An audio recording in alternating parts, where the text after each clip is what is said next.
ആതിര, കഴിഞ്ഞ ദിവസം ഗണേഷ് കുമാറിനെതിരെ, ഗതാഗത മന്ത്രി ഗണേഷ് കുമാറിനെതിരെ വലിയ രീതിയിലുള്ള ആരോപണങ്ങളും വാർത്തകളും ഒക്കെ പുറത്തു വന്നപ്പോൾ നമ്മളെല്ലാവരും കണ്ടതാണ് പാലക്കാട് MLA രാഹുൽ മാങ്കൂട്ടത്തിൽ മാധ്യമങ്ങളോട് പ്രതികരിക്കുന്നത്. അപ്പോൾ അദ്ദേഹത്തിന് ഒരു എന്തെന്നില്ലാത്ത ഒരു ഊർജ്ജവും ഒരു സന്തോഷവും ഒരു പ്രസന്നതയും ഒക്കെ മുഖത്തുണ്ടായിരുന്നു.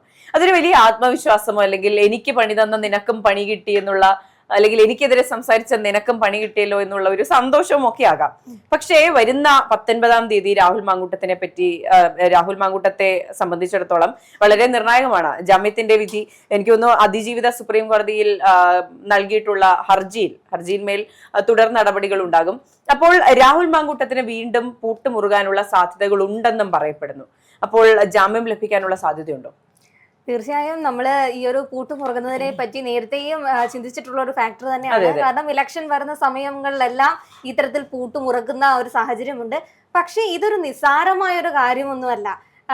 ഈ ഒരു പെൺകുട്ടിയെ സംബന്ധിച്ച് രഹസ്യമൊഴി കൊടുക്കുന്ന ഒരു രീതിയുണ്ട്. അതും ബലാത്സംഗ കേസാണ്. 2ാം കേസിലെ ഹർജിയാണ് മേഘ ഇത്. അപ്പൊ അതിനകത്തിൽ ഈ വിക്ടിമിന്റെ ഒക്കെ മൊഴി രേഖപ്പെടുത്തുന്നത് രഹസ്യമായാണ്. അങ്ങനെ പെൺകുട്ടി ഫെബ്രുവരി 16-ാം തീയതി രഹസ്യമൊഴി കൊടുക്കുന്നു. ഫെബ്രുവരി 17-ാം തീയതി രാഹുൽ മാങ്കൂട്ടത്തിന്റെ വാട്സപ്പിൽ നിന്ന് ഒരു മിസ്ഡ് കോള് ചെല്ലുന്നു.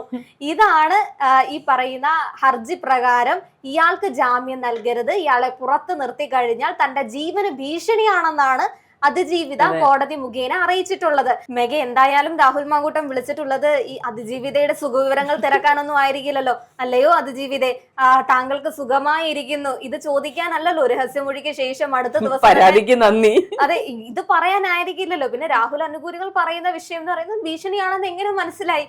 ഇദ്ദേഹത്തിന്റെ മനസ്സൊന്ന് സമ്മതിക്കണം. തനിക്കെതിരെ ബലാത്സംഗത്തിന് പരാതി കൊടുത്ത് തന്റെ ഈ കോൺഗ്രസിൽ നിന്ന് പുറത്താക്കാനുള്ള ഒരു പ്രധാന കാരണമായി മാറിയ ഒരു പെൺകുട്ടിയെ വീണ്ടും ആ ഒരു നമ്പർ സേവ് ചെയ്ത് വെക്കുന്ന, അല്ലെങ്കിൽ അറിയാതെ ഇത്രയും ഒരു MLA അല്ലേ, എത്രയധികം കോളുകൾ ഇയാൾക്ക് വരും.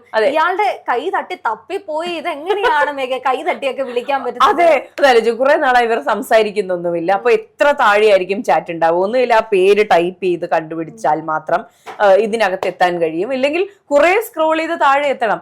ഇപ്പോ ഈ പറയുന്ന പോലെ ഇപ്പോഴും നമ്പർ സേവ് ചെയ്തിട്ടുണ്ടെന്നൊക്കെ പറയുന്നുണ്ടല്ലോ. അപ്പൊ കുറെ ആൾക്കാർ പറയും this is men in love. ഒരു തവണ നിങ്ങൾ വേദനിപ്പിച്ചാൽ പോലും മുറിവേൽപ്പിക്കാത്ത പ്രണയമാണ് പുരുഷന്റേത് എന്നുള്ള വലിയ ഖണ്ഡകാവ്യമൊക്കെ നമ്മൾ കാണേണ്ടി വരും ഇങ്ങനെയൊക്കെ സംസാരിക്കുകയാണെങ്കിൽ. എന്തുതന്നെയായാലും ഒന്നുകിൽ ഇദ്ദേഹം ചാറ്റുകൾ ഒന്നുകൂടെ വായിക്കാൻ വേണ്ടി എടുത്തതോ, അല്ലെങ്കിൽ വിളിക്കണ്ടേ, വിളിച്ചൊന്ന് വരട്ടിയാലോ, എന്താണെന്ന് അറിയാനാണോ, എന്താ മോളെ പറഞ്ഞത് എന്നൊക്കെ ചോദിക്കാനായിരിക്കും. അല്ലെങ്കിൽ ഉറപ്പായിട്ടും ഭീഷണി. ഇന്നലെ ആ പെൺകുട്ടിയുടെ ഭാഗത്ത് നിന്നൊന്ന് ചിന്തിച്ചു നോക്കൂ. ഇപ്പോൾ പാലക്കാട് MLA ആയിരിക്കുന്ന ഒരു പ്രമുഖനായ രാഷ്ട്രീയ നേതാവിനെതിരെ ഒരു പീഡന പരാതി കൊടുത്തിരിക്കുന്നു. ഞാൻ പരാതി കൊടുക്കുന്നു. നാളെ ഒരു ദിവസം അദ്ദേഹം എന്നെ ഫോണിൽ ബന്ധപ്പെടുമ്പോൾ നമ്മുടെ ഫോൺ സ്ക്രീനിൽ ആ പേര് തെളിയുമ്പോൾ നമുക്കുണ്ടാവുന്ന ടെൻഷൻ ഉണ്ടല്ലോ, ഉറപ്പായിട്ടും നമുക്കുണ്ടാവില്ല. നമ്മളെ ഇനി കൊല്ലാനാണോ, ഇനി വീട്ടുമുറ്റത്ത് വന്ന് നിന്നിട്ടാണോ വിളിക്കുന്നത്, ഭീഷണിയായിരിക്കും. കൊടുത്തതിന്റെ അടുത്ത ദിവസം വിളിക്കുന്ന സമയത്ത് ഇത് അറിഞ്ഞിട്ടായിരിക്കാം വിളിക്കുന്നത്. അതേപോലെ ഇനി എന്താണ് തനിക്ക് വരാൻ പോകുന്നുള്ള ആശങ്ക തീർച്ചയായും ഉണ്ടാകും. അത് തന്നെയാണ് ഈ പെൺകുട്ടി കോടതി അറിയിച്ചിട്ടുള്ളത്. ഈ ഹർജി കൊടുക്കുന്ന സമയത്ത് കുറെ ഉപാധികളോടെയാണ് ഇവർക്ക് കൊടുക്കുന്നത്.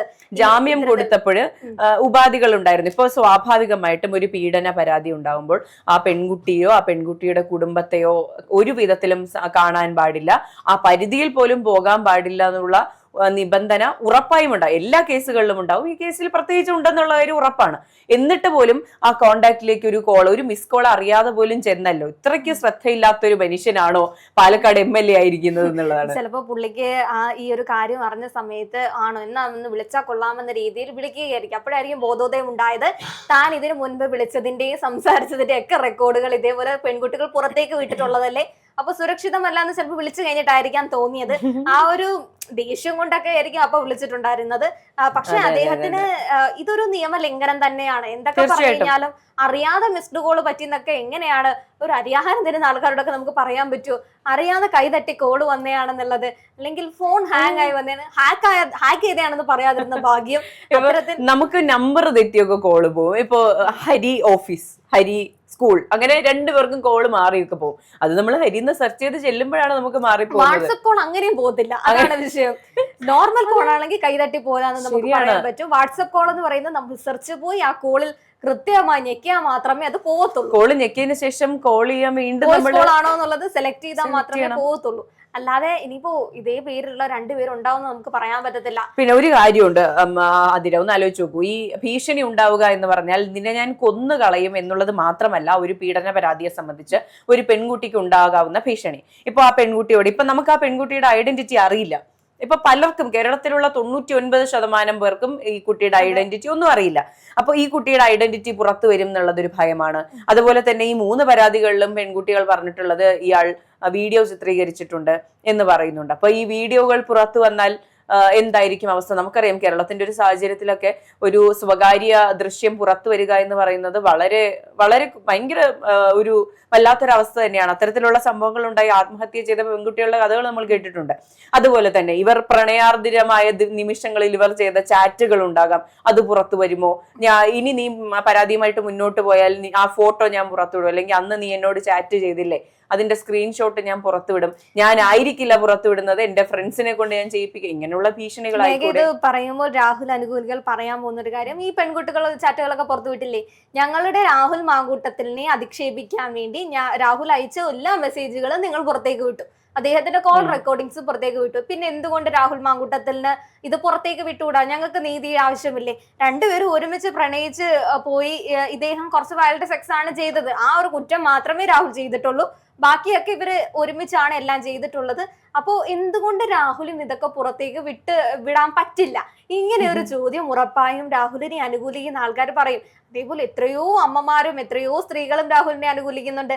അതിന്റെ നിരന്തരം അത്തരം റിപ്പോർട്ടുകൾ പല മാധ്യമങ്ങളിലൂടെയും നമ്മൾ നിരന്തരം കണ്ടുകൊണ്ടിരിക്കുന്ന ഒരു സാഹചര്യം കൂടിയാണ്.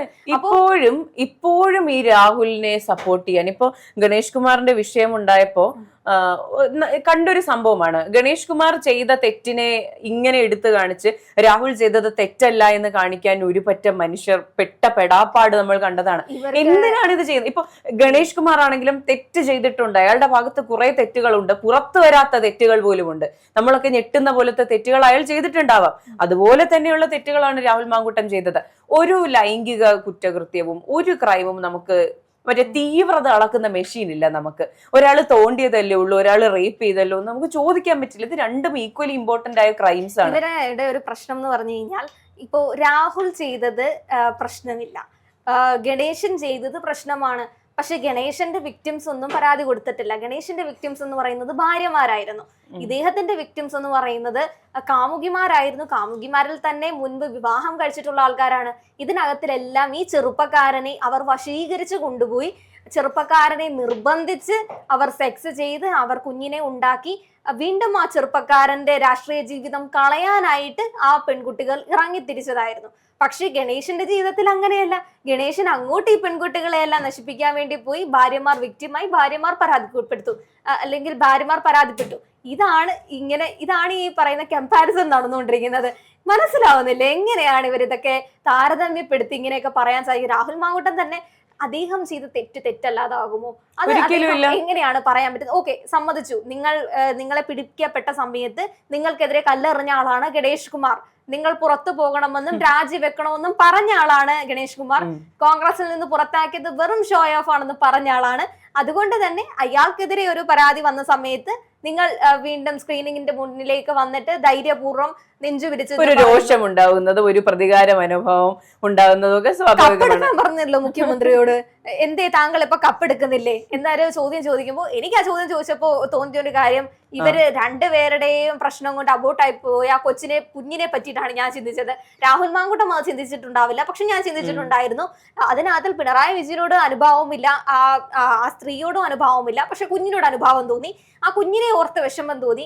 കാരണം നിങ്ങളുടെ ചെയ്തികൾ കൊണ്ട് ഒരു ജീവൻ നഷ്ടപ്പെട്ടു പോയി. പക്ഷെ ആ കുഞ്ഞ് ഭൂമിയിലേക്ക് വന്നിരുന്നെങ്കിൽ പോലും അത് അനുഭവിക്കാനിരുന്ന പ്രശ്നങ്ങൾ ആലോചിക്കുമ്പോൾ അതിൽ ഭേദമാണെന്ന് തോന്നിപ്പോകും. പക്ഷെ നിങ്ങൾ ആ പരിഹസിക്കുമ്പോൾ ഒന്ന് ആലോചിക്കണം, ആ കപ്പിനകത്തിൽ ഒളിഞ്ഞിരിക്കുന്ന ഒരു ജീവൻ കൂടിയുണ്ട്, അത് നിങ്ങളുടെ ജീവനായിരുന്നു. നിങ്ങൾ ഇങ്ങനെ ഗണേഷ് കുമാറിനെ അപമാനിക്കുമ്പോൾ നിങ്ങൾ ചെയ്ത തെറ്റുകളെ മറക്കുന്നതാവരുത്. എന്തായാലും മാർച്ച് 19 വരാൻ പോകുന്ന ഒരു വിധി എന്ന് പറയുന്നത് എത്ര ആൾക്കാർ വെളുപ്പിക്കാൻ ശ്രമിച്ചു കഴിഞ്ഞാലും ഇത് അറിയാതെ പോയ കോളൊന്നും ആയിരിക്കില്ല. മിസ്ഡ് കോൾ എന്ന് പറയുന്നത് വാട്സപ്പ് കോളിൽ എന്തായാലും അങ്ങനെ ഒരു സംവിധാനം ഇതുവരെ കണ്ടെത്തിയിട്ടില്ല. ഇനി രാഹുൽ മാങ്കൂട്ടത്തിന്റെ ഫോൺ പിണറായി വിജയൻ ഹാക്ക് ചെയ്തതാണോ എന്ന് നമുക്കറിയില്ല. അങ്ങനെയാണെങ്കിൽ ചിലപ്പോൾ കോടതിയിൽ പോയി തെളിയിക്കാൻ പറ്റും, എന്റെ ഫോൺ ഹാക്ഡ് ആണ്, അറിയില്ല എങ്ങനെയാണ് ആ കോൾ പോയിട്ടുള്ളത്. പിന്നെ അതെ, ഒരു കൈ തട്ടിയതിന്റെ വില 19-ാം തീയതി അറിയാം. അദ്ദേഹത്തിന് ജാമ്യം കിട്ടുമോ അല്ലെങ്കിൽ ഇതിന്റെ തുടർ നടപടികൾ എന്തായിരിക്കും എന്നുള്ളത്, ഈ ജാമ്യം റദ്ദ് ചെയ്യുന്ന തരത്തിലേക്ക് കാര്യങ്ങൾ പോകുമോ എന്നുള്ള കാര്യങ്ങളൊക്കെ 19-ാം തീയതി അറിയാം എന്നുള്ളതാണ്.